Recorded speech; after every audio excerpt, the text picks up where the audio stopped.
Masih bersama kami, Saudara Ketua Umum Projo Budi Aristiadi menunjukkan sinyal kuat merapat ke Partai Gerindra. Hal itu disampaikannya di sela-sela Kongres ketiga Projo di Hotel Grand Sahid Jaya Sabtu lalu. Di hadapan relawan Projo, Ketua Umum Projo Budi Aristiadi meminta izin agar ia bisa bergabung ke Partai Gerindra. Dirinya bilang berniat mendukung partai yang dipimpin Presiden Prabowo Subianto. Ia juga sempat menyinggung bahwa pernah ditawari langsung oleh Prabowo dalam sebuah forum. Kita akan memperkuat seluruh agenda politik Presiden dengan memperkuat partai politik pimpinan Presiden. Jadi mohon izin jika suatu saat saya berpartai, teman-teman Projo bisa memahami. Nggak usah ditanya lagi partainya apa. Karena apa? Saya mungkin satu-satunya orang yang diminta oleh Presiden langsung di sebuah forum. Ketua Harian Partai Gerindra Sufmi Dasko Ahmad yang juga hadir dalam acara Kongres Projo menyatakan belum mendengar secara langsung rencana masuknya Budi Ari ke Partai Gerindra. Dirinya menyambut baik dan akan mempertimbangkan kehadiran dari gelombang Projo yang ingin masuk ke Gerindra. Saya belum dengar langsung, nanti kalau sudah dengar langsung saya tanggepin. Ya kan? Ya kalau Gerindra siap, gelombang besar dari manapun. Ya kita namanya aspirasi, tentu kita akan pertimbangkan untuk diakomodir. Projo.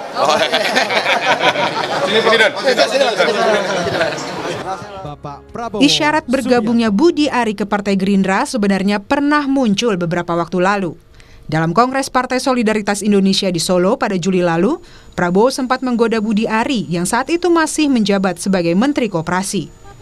Prabowo menggoda Budi Ari dengan pertanyaan pilihan antara Gerindra atau PSI. Menteri Koperasi Saudara Budi Ari Setiadi. Ini masuk PSI kok, bukan?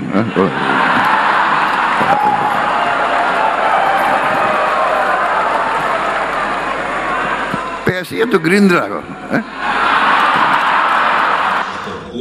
Menurut Direktur Eksekutif Trias Politika Strategis Agung Baskoro menyebut langkah Budi Ari untuk masuk ke Gerindra agar tidak identik dengan Jokowi merupakan langkah yang logis.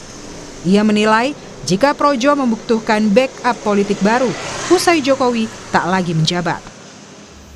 Langkah politik yang dilakukan Budi Ari, Ketua Projo untuk masuk Gerindra dan mengganti logo Projo agar tak identik dengan Pak Jokowi merupakan langkah pragmatisme politik yang logis dan realistis karena suka atau tidak Budi Ari dan Projo butuh backup politik baru pasca Pak Jokowi tak lagi menjabat.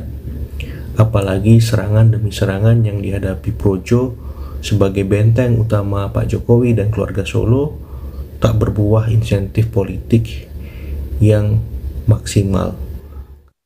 Sejumlah langkah yang dilakukan Budi Ari dan organisasinya memperkuat kesan bahwa orientasi politik mereka mulai bergeser.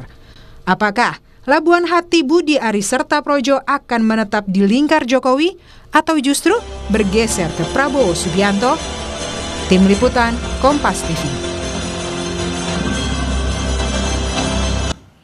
Sinyal demi sinyal terus ditunjukkan Ketua Umum Projo Budi Aristiadi. Apakah dengan keinginan Budi Ari merapat ke Gerindra merupakan sebuah langkah menemukan tambatan politik baru? Untuk membahasnya, saat ini kita sudah bergabung dengan politisi Partai Gerindra Hendar Samarantoko. Ada juga Handoko selaku Sekretaris Jenderal Projo dan ada Direktur Eksekutif Parameter Politik Adi Praitno. Selamat malam semuanya. Malam sini, selamat malam Bang Handoko, Mas Adi. Bung Hendar Sam, ini kan Pak Budi Ari udah jelas-jelas minta izin ke relawannya untuk masuk Gerindra. Nah kalau dari Gerindra sendiri siap membuka pintu selebar-lebarnya untuk Budi Ari atau masih ada yang harus ditimbang dulu? Partai Gerindra partai yang terbuka. Jadi memang untuk setiap warga negara Indonesia, termasuk juga Pak Budi Ari, kita menyambut baik untuk masuk sebagai anggota Partai Gerindra. Nah, karena untuk menjadi anggota Partai Gerindra itu memang tidak sulit, bahwa hanya syarat ber-KTA saja dan kemudian dia menyerahkan KTP dan KTA, kemudian nomor telepon, cukup itu aja untuk menjadi anggota. Nah, kemudian tapi Gerindra mempunyai kultur dan struktur yang kuat. Maka oleh karena itu kan saya pernah menyampaikan bahwa di kasusnya Noel kan contoh ya, kawan kita Noel, bahwa ada anggota partai, ada kader partai, ada pengurus partai. Nah, ketiga hal tersebut merupakan sesuatu yang berbeda ya tentunya dari terminologi dan itunya. Tapi Bang Hendarsam, Pak Budi Ari bilang ya ini kan juga nunggu dulu izin dari yang punya partai, dari Pak Prabowo. Artinya sebenarnya nggak ada yang harus dikhawatirkan untuk bisa masuk Gerindra. Kita welcome untuk itu sebenarnya, tidak ada ininya. Kalau memang tidak ada halangan untuk menjadi anggota, tidak ada halangan di ADART kita. Setiap orang bisa menjadi anggota dari Partai Gerindra, bergabung dengan Partai Gerindra, ya. Tapi untuk menjadi kader dan pengurus tentunya ada mekanisme yang harus dilalui, kan gitu. Nah, oleh karena itu, itu ada di DPP tentunya. Dalam hal ini Ketua Dewan Pembina dan Ketum kita Pak Prabowo. Oke. Nah, kalau jadi. Oke, kalau gitu ke Bang Handoko. Bang Handoko, kalau tadi mendengar dari pernyataannya Bang Hendarsam, terbuka lebar kok. Nah, ini apakah artinya akan diikuti juga? Tidak hanya Pak Budi Ari, tapi anggota relawan Projo juga akan masuk Gerindra? Baik, terima kasih. Mungkin perlu saya jelaskan ya, dari awal berdiri, Projo ini kan tentunya kan bukan partai politik ya, tetapi di dalam Projo ini banyak kader-kadernya Projo ini yang juga menjadi kader partai politik. Kalau dari awal sekali di 2014 itu ada kader yang dari PDI Perjuangan, ada yang dari PKB, dari macam-macam lah sampai hari ini. Jadi kalau bagi kami itu hak politik yang dimiliki oleh kawan Budi Ari untuk menentukan menjadi kader partai politik tertentu. Kalau kemarin dia sampaikan bahwa akan bergabung dengan partai politik yang dipimpin Pak Prabowo, ya tentunya itu Gerindra, yaitu bukan sesuatu hal yang besar bagi kami, bukan sesuatu yang patut dipermasalahkan gitu kan. Tetapi Budi Ari kemarin memang menyampaikan untuk meminta izin kepada kawan-kawan di arena Kongres bahwa Budi Ari mau bergabung dengan Gerindra. Jadi, tapi Bang Handoko kan juga bilang kalau ketua umumnya masuk Gerindra masa iya bawahannya enggak, itu disampaikan juga oleh Pak Budi Ari tadi. Itu gimana dong? Saya pikir tidak begitu ya. Saya sendiri ini kader Partai Golkar. Kebetulan saya juga pengurus, saya salah satu ketua di Dewan Pimpinan Pusat Partai Golkar.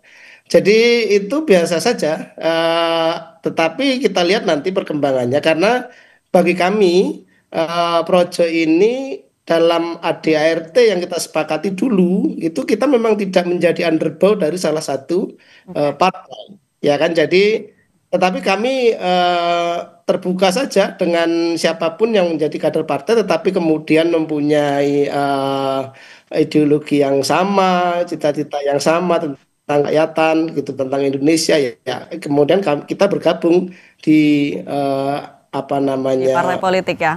Oke. Nah, kalau Mas Adi, sebenarnya bagaimana Anda membaca sinyal manuver dari seorang Budi Ari? Tepatkah kalau misalnya tujuannya adalah untuk menjaga eksistensi dan relevansi? Ya, saya kira ada dua hal. Pertama, harus diakui sepertinya Pak Budi Ari mulai realistis membaca anatomi kekuatan politik di negara kita. Memang salah satu instrumen terkuatnya adalah partai politik. Jabatan-jabatan politik strategis apapun di negara kita, bergen dan proses politiknya itu dalam banyak hal ditentukan dan dikendalikan oleh partai politik, mulai dari konfigurasi soal pilpres, pileg, pilkada, dan seterusnya, termasuk juga jabatan-jabatan politik pasca pertarungan politik itu selesai. Jadi ini yang sepertinya membuat kenapa sosok seperti Pak Budi Ari yang dulu mungkin tidak terlampau terafiliasi dengan salah satu partai politik tertentu, akhirnya memutuskan bergabung dengan partai. Kenapa memilih Gerindra? Ya tentu karena Gerindra partai pemenang pemilu, partainya Bang Hendarsam, partainya pemenang pilpres. Jadi siapapun pastinya punya intensi dan tertarik untuk menjadi bagian dari partai pemenang pemilu. Dan ini adalah sesuatu yang terulang. Dulu waktu PDIP yang berkuasa, banyak yang ingin pindah ke PDIP. Sebelumnya lagi ketika Demokrat berkuasa, banyak sekali yang kemudian pindah ke Demokrat. Ini adalah magnet yang memang dimiliki oleh partai pemenang pemilu dan partai penguasa yang saya kira semua elemen politik jika ingin terjun ke partai pastinya ingin bergabung di dalamnya. Tapi Mas Itu Adi, kalau melihat manuvernya ini sebenarnya hanya ingin merapat ke kekuasaan atau mau mulai melepaskan apa ya? Kan logonya aja saja diganti dari Pak Jokowi kayaknya mau diganti atau mau melepaskan sejarah yang lama. Nah, itu yang faktor yang kedua yang ingin saya sampaikan. Memang kalau kita membaca percakapan publik di media sosial ataupun komentar-komentar di media online, saya kan hampir men-tracking satu persatu tiap hari ya, omongan publik, netizen di media sosial. Memang harus diakui ada 3 variabel yang kemudian ditengarai oleh publik. Ini semacam langkah politik yang secara perlahan dilakukan oleh kawan-kawan Projo yang mencoba untuk meninggalkan langkah politik Jokowi secara perlahan. Bukan hanya soal Pak Budi Ari yang ingin bergabung dengan partai seperti Gerindra, tapi adanya transformasi politik katanya yang kemudian menghilangkan siluet foto Jokowi di logo mereka. Itu kan adalah sebagai penegas betapa Projo ini seakan-akan tidak ingin teridentifikasi lagi sebagai bagian dari Pak Jokowi. Padahal publik tahunya dulu ya Projo itu adalah Jokowi, dan bahkan kita seringkali mendengarkan putih kata Jokowi, putih pula kata Projo, merah kata Jokowi, merah pula kata Projo, dan seterusnya. Jadi ketika itulah kemudian publik bertanya-tanya, kalau memang ingin terus tegak lurus bersama dengan Jokowi, ya tentu pilihan politiknya bukan ke Gerindra, tetap misalnya bersama dengan PSI atau bersama dengan PSI yang sangat dekat dengan Jokowi, termasuk juga soal logonya nggak perlu diubah.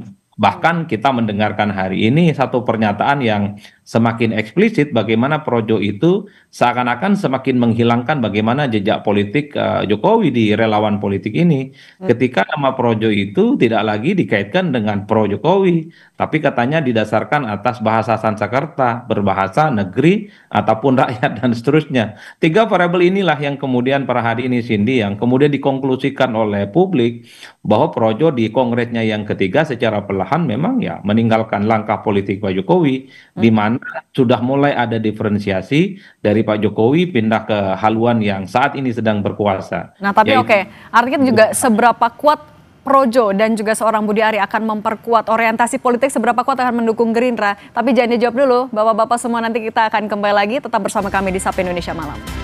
Saya mau lanjutkan lagi pertanyaannya ke Mas Adi. Mas Adi, sebenarnya seberapa kuat sih daya tawar seorang Budi Ari Setiadi dan juga Projo untuk mendongkrak sebuah partai politik yang sudah punya presiden?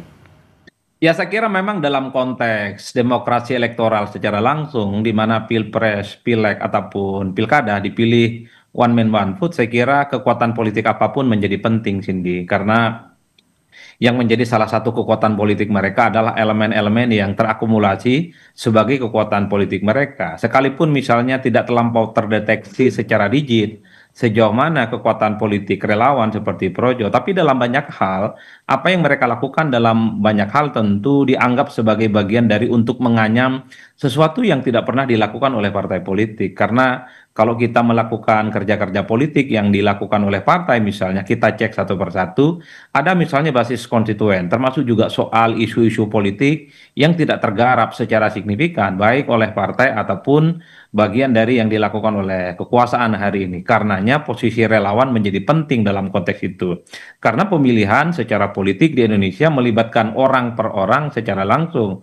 Ya sekalipun orang juga banyak bertanya soal seberapa kuat sih sebenarnya posisi Projo, tidak seperti partai yang diukur perolehannya 20%, 19%, punya perwakilan di parlemen, ada yang di provinsi, kabupaten, dan kota. Tapi bagi saya secara prinsip memang harus diakui simpul-simpul politik semacam ini memang dalam banyak hal semacam katalisator, mulai dari kerja-kerja politik termasuk juga pembangunan isu yang secara signifikan.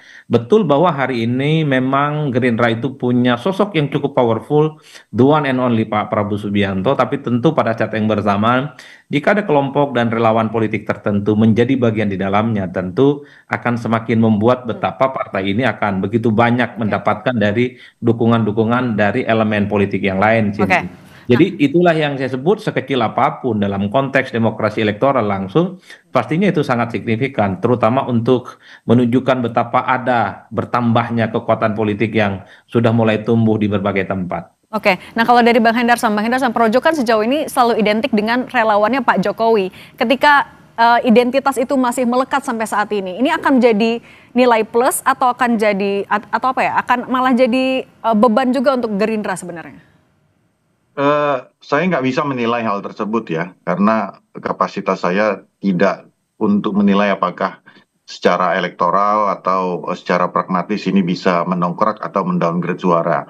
Tapi yang pasti setiap orang atau insan yang ingin masuk ke Partai Gerindra harus mempunyai kesamaan tentang masalah ideologi yang sama dulu. Saya rasa seperti itu ya kan.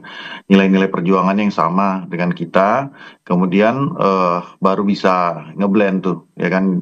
Oleh karena itu ketika mempunyai kesamaan ideologi ya, apakah ini kan kita ngomongin Pak Budi Ari ya, Pak Budi Ari mempunyai kesamaan ideologi yang dengan Gerindra dan memahami ideologi Gerindra. Oleh karena itu manifestasinya itu mungkin baru bisa terlihat pada saat beliau menjadi anggota dan mengimplementasikan hal tersebut. Jadi tapi ketika Projo sudah menyatakan dukungannya untuk Pak Prabowo di 2029 itu tidak cukup untuk menggambarkan ideologi dari Pak Budi Ari? Kan seperti tadi sudah disampaikan oleh Bang Handoko tadi, sampaikan bahwa ini kan saya nggak tahu ya. Sepengetahuan saya baru Pak Budi Arinya aja, Bang Budi Ari aja nih. Bang Budi aja yang baru menyatakan hal tersebut. Apakah Projo secara organisasi ini resmi ya kan, secara ofisial masuk ke ke dalam menjadi anggota, otomatis menjadi anggota Partai Gerindra? Saya belum sampai, setahu saya belum. Baru beliau saja yang minta izin kan kepada kader-kader yang lain. Nah, apakah itu nanti diikuti dan sifatnya wajib atau tidak? Kita tunggu, seperti kata Pak Dasko ya, menyatakan bahwa kita dengar dulu baru kita bisa tanggapi kan. Baru kita bisa tanggapi yang masalah Bang Budi Ari. Oke, kalau gitu saya ke Bang Handoko dulu. Bang Handoko, ini kan sudah menyuarakan dukungan juga untuk Pak Prabowo di 2029. Muncul juga kemudian kesannya jangan-jangan Projo mau melepaskan dari yang lama, kemudian merapat ke Pak Prabowo. Tanggapan Anda bagaimana? Bang Handoko? Suaranya kayaknya masih di mute. Sorry. Oke, silahkan. Saya mau tanggapin itu ya. Jadi pertanyaannya tadi seolah-olah Projo ini kemarin di Pak Jokowi terus kemudian berganti mendukung Pak Prabowo begitu ya. Padahal kan realita politiknya nggak begitu. Kami ini di 2022 ya kan, dan kita diskusi panjang dengan Pak Jokowi segala macam, kita menggelar namanya musyawarah rakyat di 30 kota di Indonesia, ya kan, di 30 provinsi. Dari situlah kemudian kita mendeklarasikan dukungan kepada Pak Prabowo untuk menjadi calon presiden di 2024. Jadi apa yang saya mau bilang adalah bahwa tidak ada itu kemudian istilah kami meninggalkan Pak Jokowi kemudian berpindah, tidak begitu. Kami ini adalah memang dari hasil musrah itu kan kemudian kita sadari bahwa kami ini ya, Pak Jokowi itu adalah bagian dari sejarah kami yang tidak bisa kita pisahkan. Tanpa ada Pak Jokowi juga nggak mungkin ada Projo kan begitu. Tetapi kemudian kami para pendukung Pak Jokowi yang bergabung dalam namanya Projo ini di 2024 mendukung Pak Prabowo. Begitu. Jadi ini tidak ada perpindahan ya, tidak ada perpindahan. Karena memang kami posisinya di situ. Tapi Bang Handoko, kalau misalnya memang masih loyal ke Pak Jokowi, apakah artinya setiap manuver dari Projo juga akan tetap menunggu restu dari Pak Jokowi? Pasti ya, kami misalnya begini, minggu lalu kami ke Solo, ya kan, sebelum kami menggelar kongres, kami ke rumah Pak Jokowi, kami diskusi dengan beliau. Tadi pagi pun, ya kan, di hadapan kami Pak Jokowi dan Budi Ari melakukan komunikasi via telepon. Kami dengarkan bersama-sama, ya kan. Dan habis ini juga kami sudah bilang ke Pak Jokowi, Pak, habis ini kami akan melaporkan hasil kongres. Kebetulan saya ini kan ketua steering komite di kongres, ya kan. Jadi habis ini kami juga akan ke Pak Jokowi untuk melaporkan hasil kongres. Jadi jangan salah kemudian kita mendukung Pak Prabowo itu meninggalkan Pak Jokowi, tidak. gitu loh. Jadi tidak begitu. Tapi Karena Bang Handoko, berarti kalau ditanya berarti Projo ini akan tegak lurusnya ke Pak Prabowo atau masih ke Pak Jokowi dong? ya kan itu kalian masih mendekotomikan, ini bukan Artinya satu kesatuan ya sebenarnya? iya, ini kan memang kenapa saya sering kali bilang ya kan di piljuan pemerintahan Prabowo Gibran ini kan keberlanjutan ya kan, kemudian Pak Jokowi dan Pak Prabowo ini kekuatannya nyatu di Pilpres kemarin, itu kan fakta politik. Nah sekarang janganlah kemudian narasi ini kemudian seolah-olah ini dua kutub yang berbeda. Tidak, ini kan narasi-narasi yang berusaha menaruh Pak Jokowi sama Pak Jokowi dengan Pak Prabowo dalam dua kutub yang berhadapan, kan nggak begitu padahal. Kira-kira gitu, Mbak Cindy. Nah, Ya. Mas Adi, berarti Anda membaca sikap Projo ini bagaimana? Ini memang adalah satu kesatuan, akan tetap seiring seirama atau gimana? Rumit sebenarnya membaca sikap politik Projo ya. Betul bahwa mendukung Prabowo tanpa harus meninggalkan Pak Jokowi itu adalah rumus sustainability memang, karena memang Jokowi dan Prabowo Subianto adalah satu kesatuan koalisi dalam Pilpres 2024 hingga saat ini. Tapi kan publik tanpa henti bicara soal kenapa logo Projo itu menghilangkan foto siluet Pak Jokowi, dan Projo bukan pro Jokowi tapi pro rakyat ataupun pro masyarakat. Sesuatu yang baru muncul dalam Kongres Projo yang ketiga hari ini dan kemarin. Itulah yang sebenarnya menjadi kerumitan-kerumitan sendiri, karena namanya Projo itu adalah nama yang sangat identik dengan Jokowi 11-12. Makanya dulu waktu kita melihat logo Projo, ada tulisan Projo, di bawahnya ada fotonya Pak Jokowi, itu kan gegap gempita betul disambut oleh kawan-kawan keseluruhan yang ada di relawan Jokowi ya. Tapi pada hari ini kita mendengarkan itu kan seakan-akan secara perlahan bahwa Jokowi itu secara perlahan memang ingin ditinggalkan bekas dan langkah-langkah politiknya dan lebih mengarah kepada kekuasaan politik hari ini. Maka tidak mengherankan kalau kemudian publik itu berkesimpulan pada dua hal. Satu, memang ini adalah langkah politik yang berbeda dari Jokowi yang dilakukan oleh Projo. Yang kedua ya Projo harus berubah dong namanya, jangan Projo lagi tapi Probo. Karena Projo itu masih identik dengan presiden yang lama. Probo adalah presiden masa depan, hari ini berkuasa dan sangat mungkin akan menjadi presiden 2 periode karena akan maju kembali di 2029. Hal-hal semacam ini mesti clear disampaikan kepada publik, Bang Handoko. Karena kalau kita mau jujur sebenarnya per hari ini publik punya satu keyakinan persis. Ini adalah langkah yang cukup tebal dari Projo, sinyal yang kuat betapa Projo sudah menganggap Pak Jokowi adalah presiden masa lalu, sudah dianggap tidak terlampau penting variabel-variabel politiknya, dan sudah mulai menjadi bagian dari kekuasaan politik hari ini.